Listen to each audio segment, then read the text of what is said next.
Puji Tuhan. Kita patut bersyukur apapun situasi yang ada saat ini. Kita harus tetap bersyukur karena Tuhan itu baik bagi kita.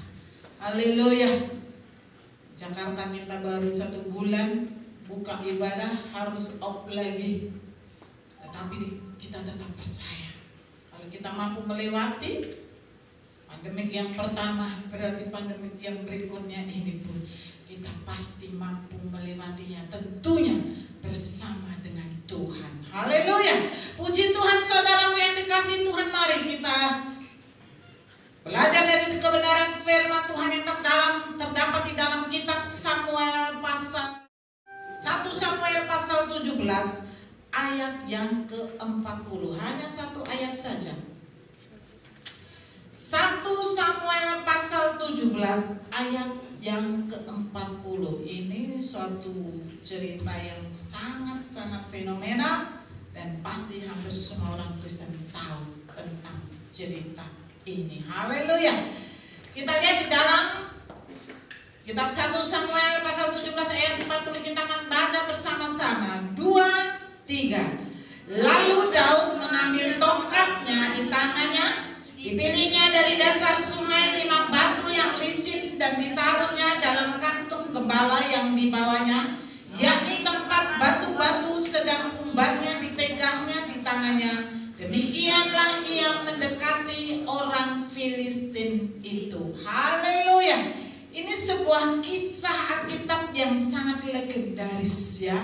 Hampir semua orang Kristen dari yang tertua sampai yang anak sekolah minggu rata-rata mereka tahu cerita tentang perkelahian Daud dan Goliat. Saudaraku yang dikasihi Tuhan, kenapa kisah ini menjadi suatu kisah yang fenomenal, kisah yang menjadi legenda? Kenapa? Karena sesuatu yang tidak mungkin tetapi bisa terjadi kalau Tuhan menyertainya.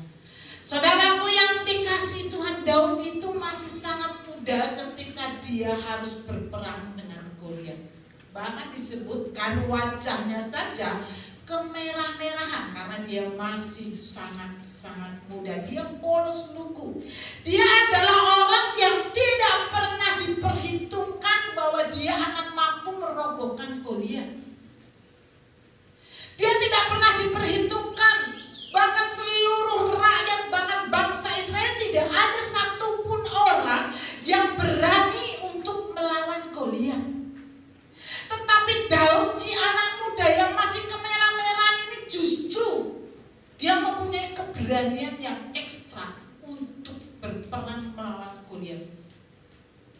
Tidak diperhitungkan oleh dunia. Saudaraku yang dikasihi Tuhan, bahkan Saul juga sebagai raja saat itu, yang dia juga dapat dikatakan seorang pahlawan perang di bangsa Israel, itu saja takut dengan Goliat. Dia juga menyaksikan kemampuan Daud untuk dapat mengalahkan Goliat. Kita lihat di ayat yang ke-33 dalam pasal yang sama mengatakan, tetapi Saul berkata kepada Daud, tidak mungkin engkau dapat menghadapi orang Filistin itu untuk melawan dia, sebab engkau masih muda, sedang dia sejak dari masa mudanya telah menjadi prajurit. Daud itu tidak pernah menjadi prajurit. Daud itu tidak pernah belajar perang. Daud itu tidak pernah belajar untuk bagaimana memakai baju perang dan menggunakan persenjataannya. Maka Saul menyaksikan kemampuan Daud, sedangkan lawannya adalah ahli perang. Bukan hanya ahli perang, tapi tingginya juga seperti manusia raksasa. Makanya seluruh bangsa Israel sangat ketakutan. Goliat sangat dilulukan oleh bangsa Filistin. Mereka sudah merasa yakin bahwa mereka akan mampu menghancurkan bangsa Israel dengan pahlawannya yang disebut Goliat. Saudaraku yang dikasihi Tuhan, seseorang yang tidak diperhitungkan oleh orang lain, tapi mampu diangkat oleh Tuhan untuk menjadi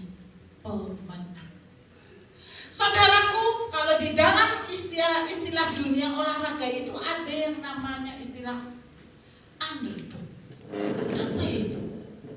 Itu adalah sebuah istilah untuk orang yang tidak pernah diperhitungkan di dalam pertandingan itu, tetapi justru dia yang menjadi juara, mengalahkan juara bertahan yang dielu-elukan.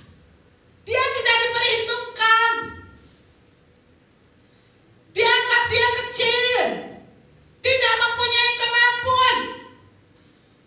Tetapi lihatlah, Daud sudah memberikan contoh kepada saudara dan saya. Sekalipun dunia tidak memperhitungkan dia, tetapi dia bisa tampil menjadi seorang pemenang yang mampu mengalahkan sesuatu yang dianggap sangat besar, yaitu Goliat namanya. Saudaraku yang dikasihi Tuhan, apa rahasia Daud? Kok bisa dia mengalahkan Goliat? Yang orang lain yang sudah ahli perang, yang sudah dididik menjadi seorang prajurit tidak berani melawan Goliat. Tetapi justru Daud yang hidupnya setiap harinya di padang belantara menggembalakan dombanya, justru mempunyai keberanian yang ekstra untuk menghadapi Goliat. Apa rahasianya? Ternyata ada rahasia yang dimiliki oleh Daud, sehingga dia memperoleh kemenangan dari Goliat. Kita lihat di dalam ayat baru saja yang kita baca. Lalu Daud mengambil tongkatnya di tangannya. Itu pertama yang dia lakukan, mau menghadapi Goliat. Dia mengambil tongkatnya. Karena apa? Seorang gembala itu di Israel itu dulu biasanya mempunyai tongkat. Ya, tongkat itu terbuat dari kayu, panjang, lurus. Dan biasanya tongkat gembala itu di bagian atasnya itu melengkung. Saudara, melengkung ya, seperti kail. Dan di bawahnya itu biasanya sedikit agak keras. Di bawahnya, ya, ujung bawah. Saudaraku yang dikasihi Tuhan, ternyata tongkat ini mengandung sebuah arti yang sangat luar biasa. Saudaraku yang dikasihi Tuhan, apa fungsi tongkat itu sebenarnya?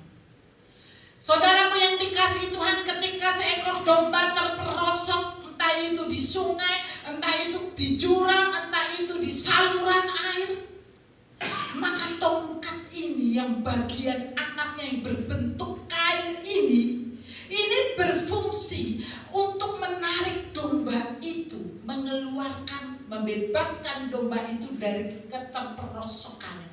Dengan cara apa?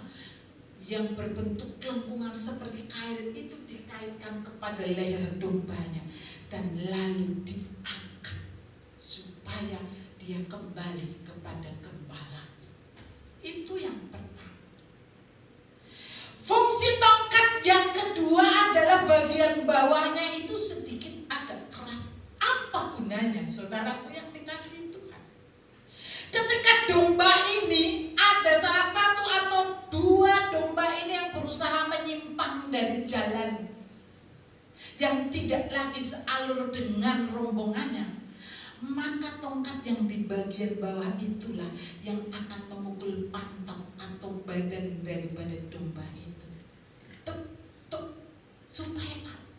Supaya domba itu kembali ke jalan. Saudaraku yang dikasihi Tuhan, fungsi tongkat yang ketiga adalah ketika ada musuh atau hewan liar yang mencoba untuk memangsa dombanya, maka tongkat inilah yang akan menghalau mereka. Artinya tongkat itu berfungsi untuk melindungi setiap domba yang dikembalakan. Maka ada pujian yang mengatakan, kalau saudara ingat, gadamu dan tongkatmu itulah yang menghibur aku. Kalau secara hurufnya gada dan tongkat itu kan kayu, benda mati, mana bisa dia menghibur saudara dan saya. Tetapi ternyata ada makna di dalamnya, bahwa tongkat yang dibawa oleh Daud ini mempunyai makna yang luar biasa di dalam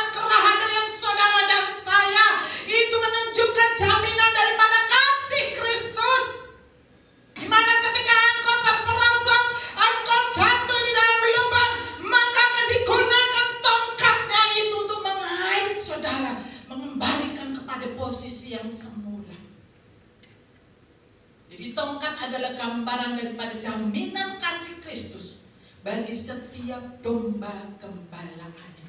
Engkau tidak akan pernah dibiarkan terperosok jatuh dan hilang. Dia akan mengangkat engkau kembali. Demikian juga ketika domba gembalaannya menyimpang dari jalan yang seharusnya, maka tongkat itulah yang akan memukul. Bukan memukul dengan keras, setengah keras. Tuk, supaya apa? Domba itu tahu bahwa jalannya salah, supaya kembali ke jalan yang seharusnya yang sudah ditentukan. Itu adalah jaminan Kristus bagi setiap kita yang digembalakan oleh Tuhan kita, yaitu Yesus yang kita sembah saat siang hari ini. Dan yang ketiga, ketika ada mara bahaya, ketika ada binatang liar yang ingin memangsa engkau, maka dia akan menghalau, dia akan melindungi engkau. Itu adalah gambaran daripada kasih Kristus yang diberikan bagi setiap orang yang mengasihi Dia. Saudaraku yang dikasihi Tuhan, kasih Kristus itulah yang dimiliki oleh Daud dan dipegang dalam tangannya, dan dia tidak pernah melepaskannya. Makanya Goliat berkata, anjingkah aku kalau engkau mendatangi aku dengan tongkat. Tapi Goliat tidak tahu bahwa di dalam tongkat itu ternyata ada kuasa yang luar biasa, yang sanggup menghalau, menghantam setiap musuh yang mencoba untuk menyakitinya. Saudaraku yang dikasih itu, Goliat modern banyak. Goliat masa kini banyak. Persoalan dan tantangan bisa menjadi Goliat di dalam hidupmu. Tetapi ingatlah, ada tongkat yang gambaran daripada salib Kristus yang menjamin kehidupan saudara dan saya itu, yang akan tetap melindungi, mengasihi engkau. Haleluya! Di ayat berikutnya mengatakan dipilihnya dari dasar sungai 5 batu yang licin dan ditaruhnya dalam kantung gembala yang dibawanya. Dipilihnya dari dasar sungai. Jadi Daud ini untuk mendapatkan persenjataannya hanya sebuah batu, ya, wujudnya batu. Dia harus turun ke dasar sungai. Demikian juga sebagai orang percaya. Ketika ada Goliat masa kini yang mencoba untuk menyakiti atau membunuh atau membinasakan. Di sini dikatakan dari dasar sungai, artinya Daud turun untuk mendapatkan senjata. Demikian juga kalau kita ingin mendapatkan senjata daripada Tuhan untuk menghadapi setiap Goliat masa kini yang sedang kita hadapi, saudara dan saya harus turun dari dirimu. Engkau harus meninggalkan segala atributmu. Engkau harus buang segala keangkuhanmu, kesombonganmu. Engkau harus buang segala keegoisanmu. Engkau harus datang merendahkan diri di hadapan Tuhan, supaya engkau mendapatkan senjata itu. Engkau harus turun dari diri. Engkau harus merendahkan diri di hadapan Tuhan. Saudaraku yang dikasihi Tuhan, tanpa engkau merendahkan diri di hadapan Tuhan, saudara dan saya tidak akan bisa mendapatkan senjata yang dipakai Daud untuk menghancurkan Goliat. Saudaraku yang dikasihi Tuhan, di sini dikatakan dia mengambil 5 batu yang licin. Saudaraku, bayangkan saja, lawannya semua pakai baju perang. Yang baju perang itu yang tidak tembus dengan peluru. Hanya matanya saja Goliat itu yang kelihatan, saudaraku yang dikasihi. Tapi anehnya yang diambil Daud hanya sebuah batu.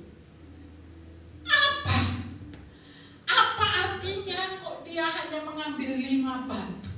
Saudaraku yang dikasihi Tuhan, 5 batu itu mengandung sebuah arti ketika engkau mau menghadapi musuh dan lawan atau persoalan.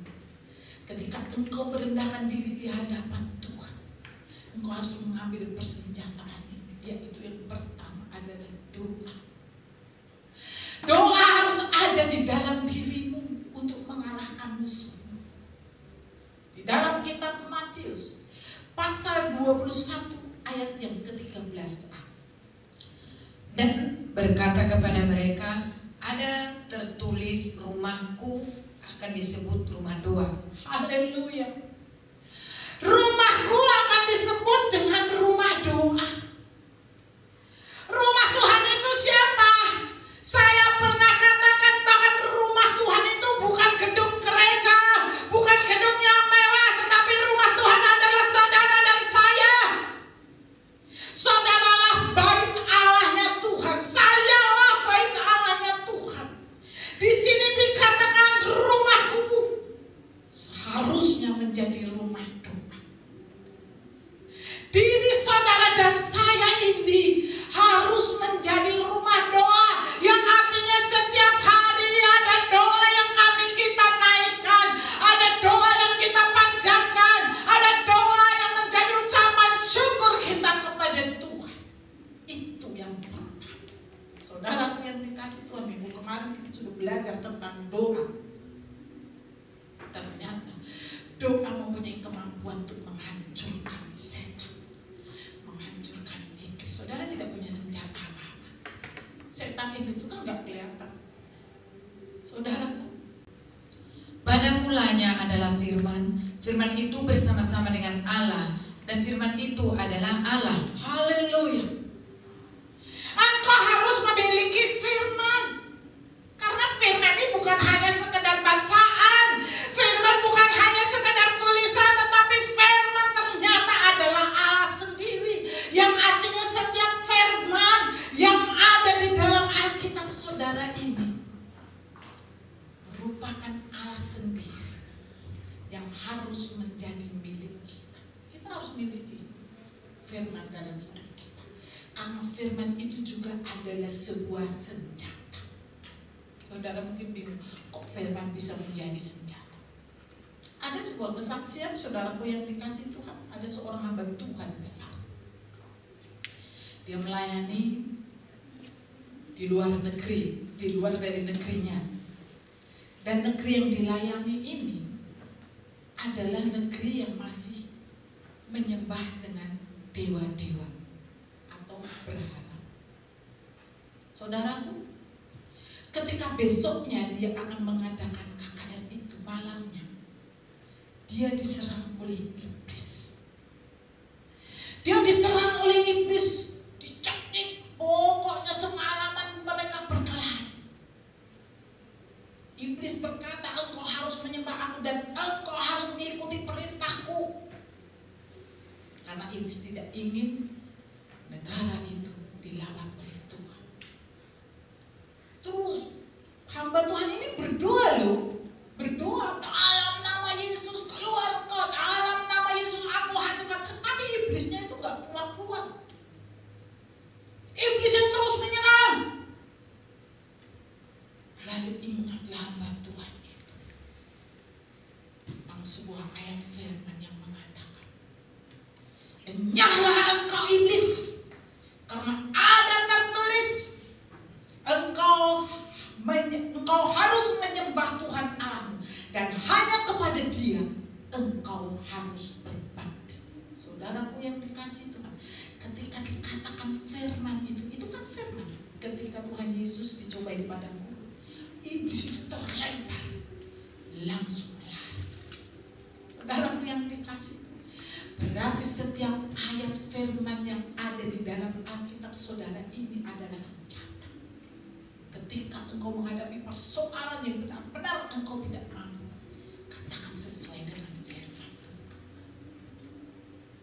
Kalau engkau sedang merasa dicobai, katakan pencobaan-pencobaan yang kualami Tuhan, ini adalah pencobaan-pencobaan biasa yang tidak di luar daripada kemampuanku. Dan aku percaya seperti firman tertulis,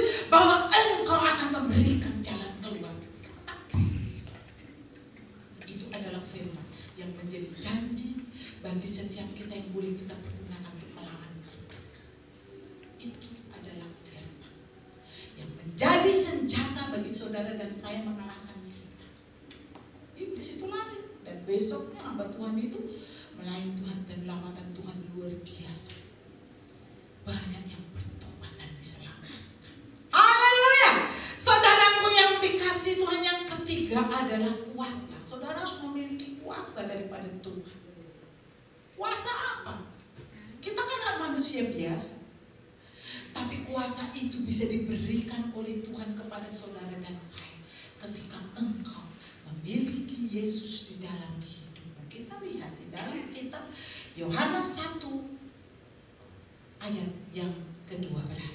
Tetapi semua orang yang menerimanya diberinya kuasa supaya menjadi anak-anak Allah, yaitu mereka yang percaya dalam namanya. Haleluya, itu yang pertama. Yang kedua, Kisah 1 ayat 8a. Tetapi kamu akan menerima kuasa kalau Roh Kudus turun ke atas kamu. Amin. Jadi kuasa menjadi anak-anak Allah ketika kita percaya kepadanya. Dan kuasa yang diturunkan oleh Roh Kudus yang menjadi penolong bagi setiap kita ketika kita menghadapi persoalan. Kuasa ini diberikan untuk apa? Kuasa ini diberikan kepada saudara dan saya untuk menghadapi semua situasi yang terjadi, baik situasi seperti ini yang semua orang banyak mengalami ketakutan, mengalami stres, bukan hanya karena virus corona, tetapi karena dampaknya juga begitu besar, berpengaruh di dalam kehidupan sehari-hari. Saudaraku yang dikasih Tuhan, kita diberikan kuasa menjadi anak-anak Allah, dan kita diberikan kuasa oleh Roh Kudus. Saudaraku yang dikasih Tuhan, kita pasti mampu melewatinya, melewati setiap persoalan yang ada, karena ada pembela kita. Kalau kita ini anak Tuhan, saya mau tanya, adakah seorang bapak membiarkan anaknya disakiti oleh orang lain?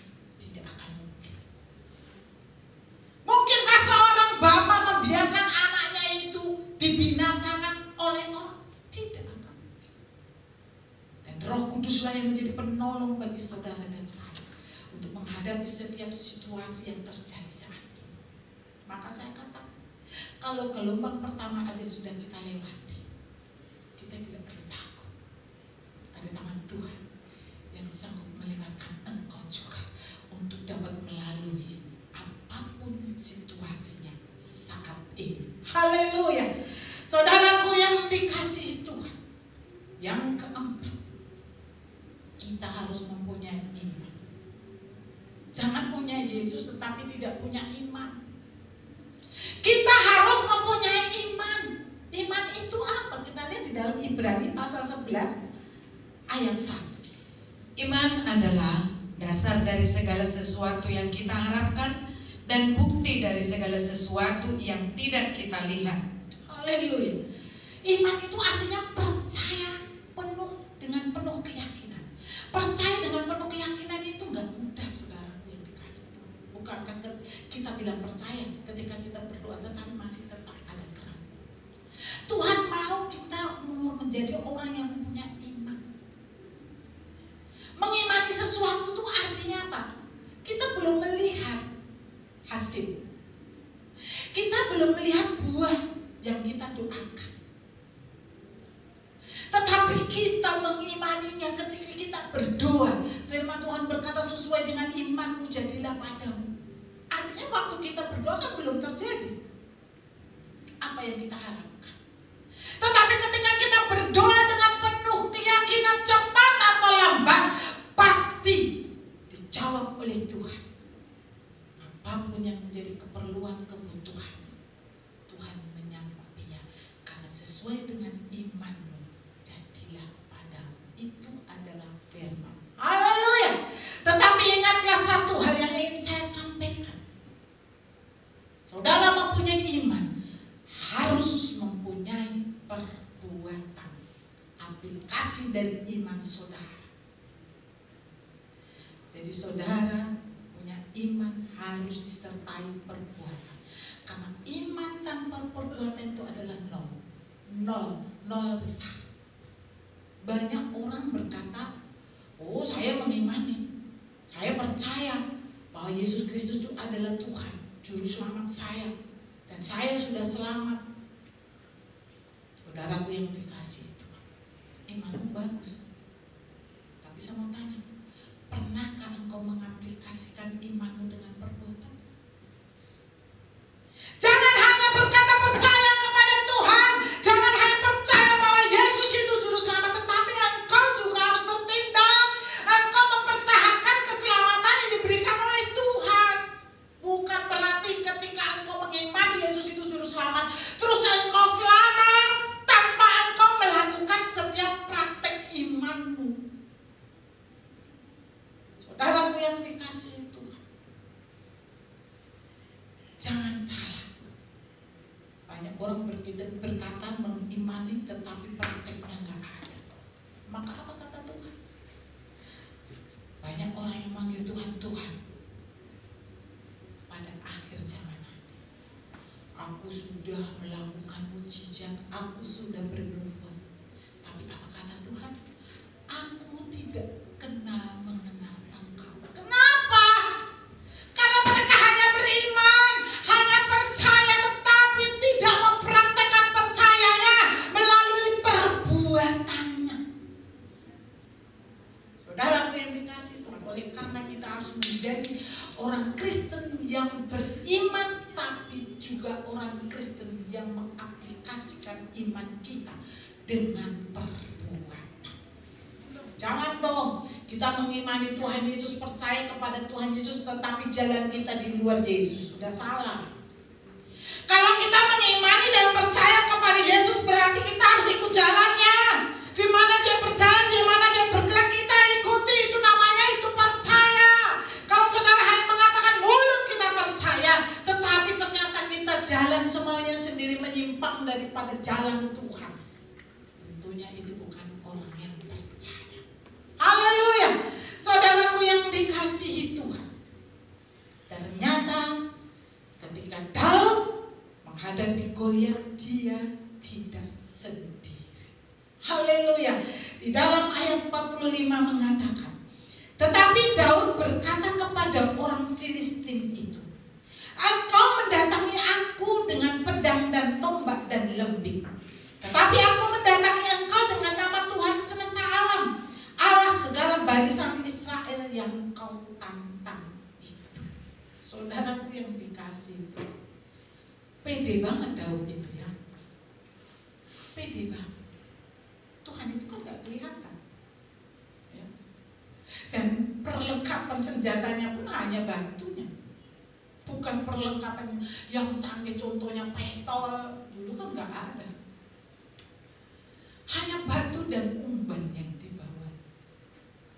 Tetapi dia mempunyai keyakinan yang besar.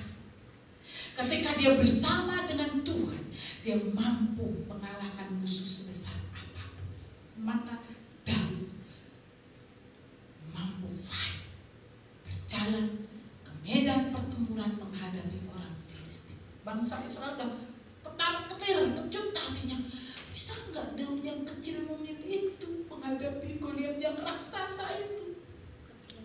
Mereka sudah gemetar, karena kalau kalah Daud berarti bangsa Israel akan hancur. Saudaraku yang dikasihi Tuhan, Goliat itu adalah gambaran daripada iblis. Iblis zaman sekarang ini canggih ya. Iblis zaman sekarang ini banyak menggoda anak-anak Tuhan. Tadi saya katakan ketika percuma di padang gurun itu apa yang ditawarkan iblis? Ubah dong Tuhan, kamu kan lapar sekarang kan? Ubahlah batu ini menjadi roti, menjadi makanan. Enak kan? Enaklah ditawarin roti dan keadaan lapar 40 hari nggak makan. Tapi Tuhan katakan ada tertulis bahwa manusia hidup bukan hanya dari roti saja, tapi dari setiap perkataan yang keluar dari mulut Allah. Haleluya. Enak. Roti ditawarkan tuh, dari diubah menjadi batu, diubah menjadi roti. Dan yang terakhir dikatakan, yang ketiga, dibawa dia ke atas dan lihatlah ini kerajaan dunia ini begitu megah, mewah. Semua isinya ini akan kuberikan kepadamu asal engkau menyembah aku. Saudaraku, pernah ada postingan seperti ini di medsos ya. Semua kemegahan dunia dan seluruh isinya ini akan kuberikan kepadamu bila mana engkau menyembah aku. Banyak sekali yang like. Ini orang tahu firman kan ya? Dia pikir itu perkataan Tuhan, padahal itu perkataan iblis, perkataan setan. Langsung saya, bukannya ini perkataan iblis kok di-like? Orang seperti ini mereka tidak pernah baca firman, tidak tahu firman. Makanya hati-hati kalau posting seperti itu, cek benar nggak ini firman atau ini suatu tipuan yang dipakai oleh setan. Saudaraku yang dikasih itu, wah, seluruh isi dunia ini diberikan kalau menyembah Dia. Enak kan? Menggiurkan kan? Tapi apa kata Tuhan Yesus? Enyahlah engkau iblis, hanya kepada Tuhanlah engkau harus menyembah dan berbakti kepadanya. Saudaraku yang dikasih, tahu bahwa dia tidak mempunyai kemampuan. Tahu bahwa dia tidak mempunyai kekuatan untuk mengalahkan Goliat. Maka dia percayakan sepenuhnya pertempuran itu hanya di dalam nama Tuhan, bersama-sama dengan Tuhan. Kita lihat di ayat ke-48. Ketika orang Filistin itu bergerak maju untuk menemui Daud, maka segeralah Daud berlari ke barisan musuh untuk menemui orang Filistin itu. Goliat maju terlebih dahulu menemui Daud, ya kan? Firman Tuhan mengatakan, Goliat maju terlebih dahulu untuk menemui Daud. Daud menyongsong. Iblis itu biasanya lebih dahulu menyerang kita. Oleh karena itu kita harus berjaga-jaga. Iblis itu biasanya lebih dahulu membuat masalah dalam hidup kita. Bukankah masalah itu datangnya sekonyong-konyong? Bukankah masalah itu datangnya tiba-tiba? Tidak disangka, tidak dinyana, tiba-tiba ada persoalan besar di hadapan kita.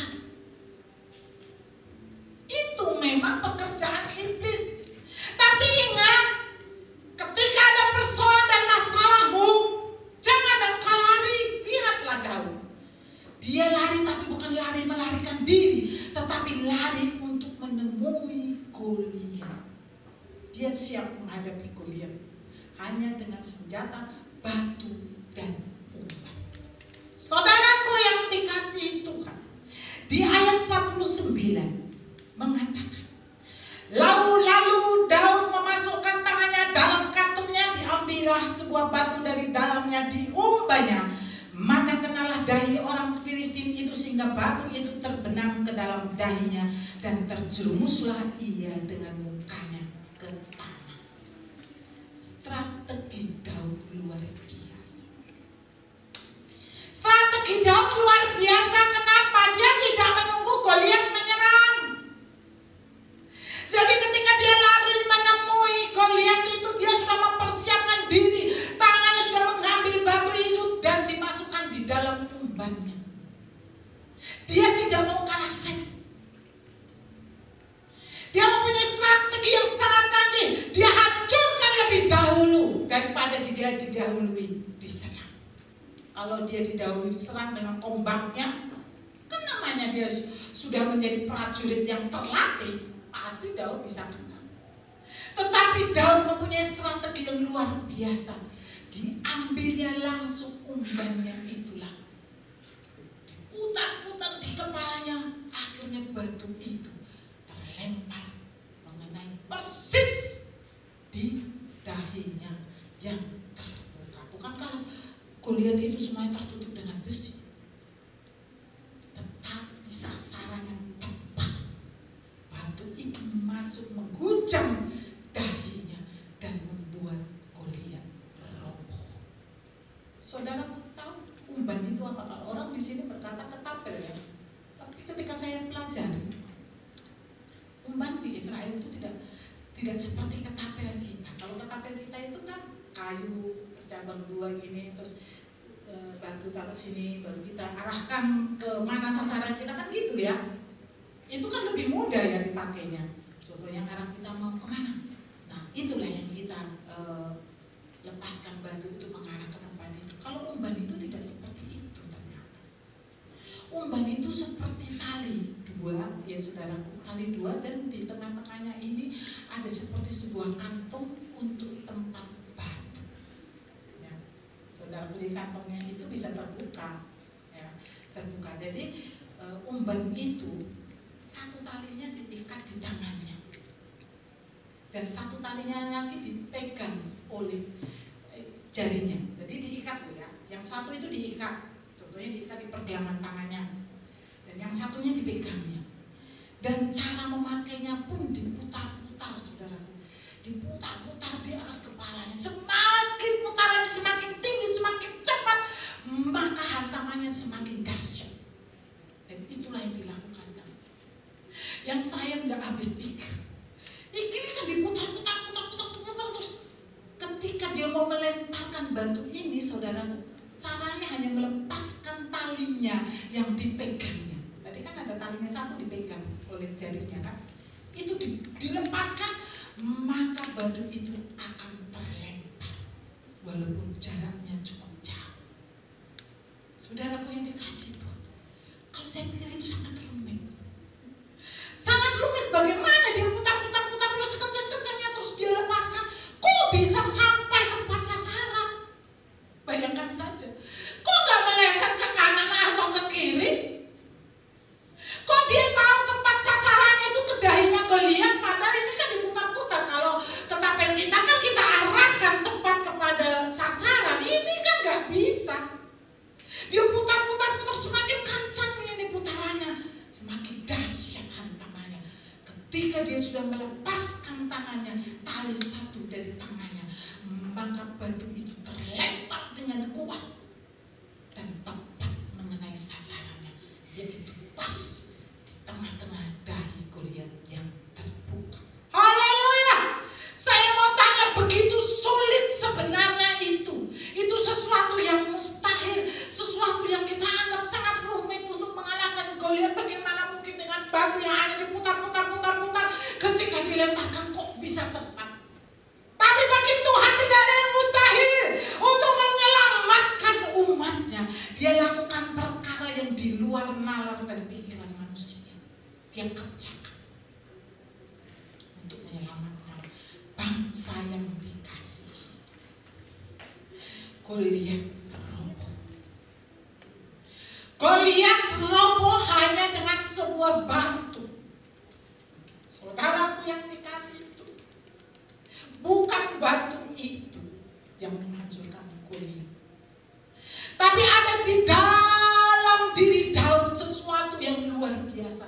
Ada kuasa yang dimilikinya, ada doa yang dimilikinya, ada firman yang dimilikinya, ada iman dan praktek yang dimiliki oleh Daud yang terus berpegang kepada jaminan kasih Tuhan. Itulah yang membuat Daud menjadi pemenang. Haleluya! Saudaraku yang dikasihi Tuhan, demikian juga kita sebagai anak-anak Tuhan. Dalam situasi yang seperti ini, Goliat modern ada di depan saudara. Saudara harus belajar dari Daud. Bagaimana engkau mendapatkan kuasa untuk menghancurkan iblis, menghancurkan setan, menghancurkan segala macam virus yang sedang membumi ini, hanya dengan cara miliki jaminan daripada kasih Kristus itu. Berdoa, miliki firman, miliki kuasa, miliki iman, dan praktekkan dalam hidup.